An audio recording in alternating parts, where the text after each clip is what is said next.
My week 3 multimedia presentation. Today's presentation topics I'm going to talk about is natural monopoly, externalities, deficit financing, the 2008 financial crisis, hyperinflation, and stagnation. Talk about is natural monopoly. This can be found in the Stiglitz book in chapter 8, page 201. And a natural monopoly occurs when it is economically efficient for only one firm to produce a product or a service, such as the example I use is public transportation. So an example is in the Bay Area, there's a Bay Area Rapid Transportation, or BART. It's actually the 5th largest rapid transit in the country. It's made up over 100 miles of track that spans across the Bay Area. And it would be extremely inefficient for a competitor to try to come in and enter the market, which they would have to build over those 100,000 miles of track with their own infrastructure, and the cost of that would just not be feasible for a new firm to do. So I feel like Americans have a pretty good understanding of this concept. It's really not a highly controversial concept.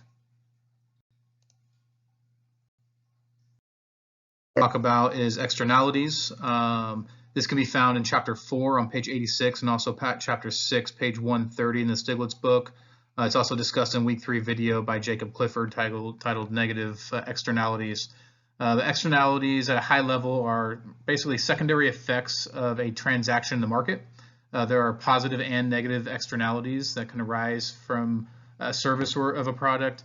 An example is of a positive externality is in a municipality spending money to build a new city hall. The new city hall will provide the city employees with an improved working environment, and will improve efficiency by having all employees in one location. However, there's a negative externality in that the money used to build that new city hall cannot be used to improve another area of the city that may require it. And I think the average American understands the give and takes when it comes to any decision that is made. However, the reaction of the individuals will depend on whether they agree with the decision or not. I'll cover is deficit financing, which can be found in chapter 2, page 51 of the Stiglitz book. First, I'll kind of define a budget deficit. And a budget deficit is when the government expenditures exceed the revenues, which generally come from taxes. So deficit financing is a strategy which attempts to bridge that gap between the expenditures and revenues in various ways, and it involves funding government spending by borrowing money or creating debt. An example of this is a project being built for the city that they may not have the money for, so they issue municipal bonds, and therefore they'll use the bond proceeds to build the project, and then over time they're going to have to pay the proceeds. We'll have to pay those bonds back using other sources of revenue like taxes. So I think the average American has a good understanding of this concept, as bonds need to be approved through voters before it can be issued. However, they do have a negative connotations in some areas because the inefficiency of spending those bonds proceeds. 2008 financial crisis, and this was presented in a week 3 video by Crash Course called How It Happened, the 2008 financial crisis. In a nutshell, the Great Recession, as it's referred to, occurred due to a few reasons, but mainly due to the housing bubble bursting, due to really shady lending practices of large financial institutions, which artificially inflated home prices and caused the economy to crash. This resulted in some financial institutions about to go bankrupt before the government intervened to prevent a complete market collapse.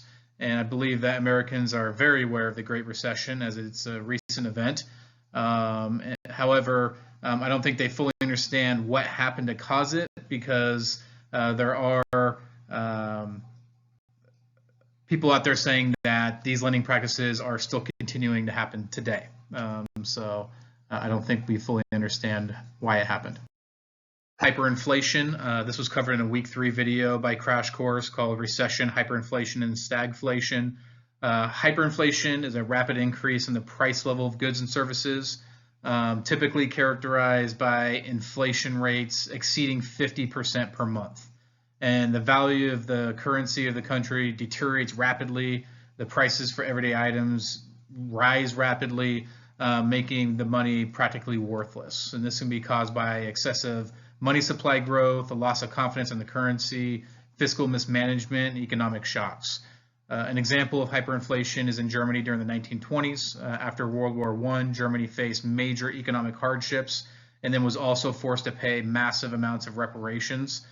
So in order to pay the reparations, the government printed money, which led to the increase of supply and without an increase of goods and services, and it drastically devalued the currency, causing hyperinflation. So I don't think Americans have a good understanding of this, as we really haven't experienced this in recent history. Stagflation, which is explained in that same week 3 video from Crash Course called Recession, Hyperinflation, and Stagflation. So economic stagflation is characterized by a combination of stagnant economic growth, high unemployment, and high inflation. An example of stagflation was in the U.S. during the 1970s. This is also the example given in the video, but it was caused by a spike in oil prices, which increased production costs across all sectors, and without an increase in output. And then in addition, the country experienced high levels of unemployment, and the people who were working were demanding higher wages to keep up with the high cost of goods and services. And I don't think average Americans have a good understanding of this, but definitely the baby boomers do, as they lived through this during their adolescent years. Using 2 topics that I discussed that can influence each other are deficit financing and externalities. Slightly modifying the examples I gave for both of those. A city can pay for a project using deficit financing, or that bond issuance I talked about, to build a new city hall. But then there are negative externalities that come with that, as that money then cannot be spent in other areas of the city, which is similar to the example I gave for the externalities. So thank you very much for watching my video. I look forward to watching all of yours.